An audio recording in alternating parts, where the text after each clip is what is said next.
Class 12-এর Bangla মাটি হৃদয় লিখেছেন প্রিয়াঙ্গদা দেবী। তোমরা সবাই মন দিয়ে শোনো, লেখো, সবাই লাইক অ্যান্ড সাবস্ক্রাইবটা অবশ্যই দিয়ে দাও। বক্ষে তব বক্ষ দিয়ে শুয়ে আছি আমি। এখানে আমি বলতে কার কথা বোঝানো হয়েছে? এখানে আমি বলতে কবি প্রিয়াঙ্গদা দেবীর কথা বোঝানো হয়েছে। মাটি হৃদয় কী জাতীয় কবিতা? গীত কবিতা। মাটি হৃদয় কবিতায় ধরিত্রী মাতাকে বিশ্ব জননী। লুপ্ত পশ্য তরে কার পশ্যের কথা বলা হয়েছে?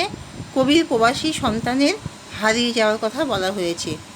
অনন্ত স্পন্দন বলতে কবিতায় কী বোঝানো হয়েছে? অনন্ত স্পন্দন বলতে পৃথিবী মায়ের বুকের অন্তহীন কম্পন স্পন্দনকে বোঝানো হয়েছে। উজলিয়া রাত্রি দিন দুলোক ভুলক। দুলোক ভুলক বলতে কী বোঝানো হয়েছে? দুলোক ভুলক বলতে স্বর্গ মর্তের কথা বোঝানো হয়েছে। ধরিত্রী মানে পৃথিবী, জীবধাত্রী মানে জীবকে ধারণ করেন যিনি। বক্ষ মানে বুক, প্রবাসী, প্রবাসী মানে বিদেশে বসবাসকারী। লাগি মানে জন্য, নিয়ন্ত মানে নিত্যদিন। দিনজামি, দিনজামি মানে দিন রাত্রি।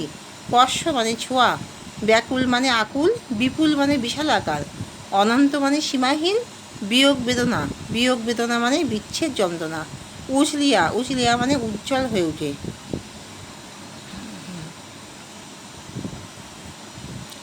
প্রিয়াঙ্গদা দেবী কী বিশেষ অনুধাবন করেছিলেন?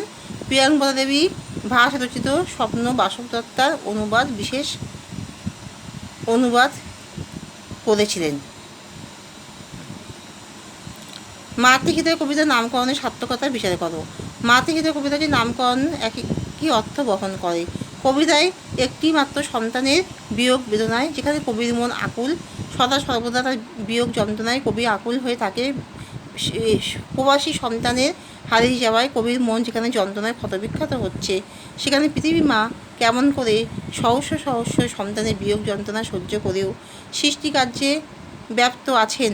পৃথিবীতে উজ্জ্বল আলোয় দীপ্তিমান করে, পৃথিবীকে উজ্জ্বল আলোয় দীপ্তিময় করে তুলেছেন। প্রশান্ত বদনে পৃথিবী মা প্রকৃতিতে ফুল ফোটাচ্ছেন। ধরিত্রী মায়ের এই অসাধারণ গুণের অধিকারী হতে চান কবিমাতা। কবিমাতা তার এক সন্তানের কারণ কবিমাতা তার এক সন্তানের বিয়োগ বেদনা সহ্য করতে পারছেন না, তাই তিনি ধরিত্রী মায়ের কাছ থেকে শিক্ষা নিতে চান। তাই দেখা যায় কবিতায় ব্যক্তিমাতা ধরিত্রী মাতা একাত্ম হয়ে উঠেছেন মাতৃত্বের দিক থেকে। মাতৃ হৃদয় নামকরণটি তাই যথাযথ সার্থক। এখানেই শেষ করছি।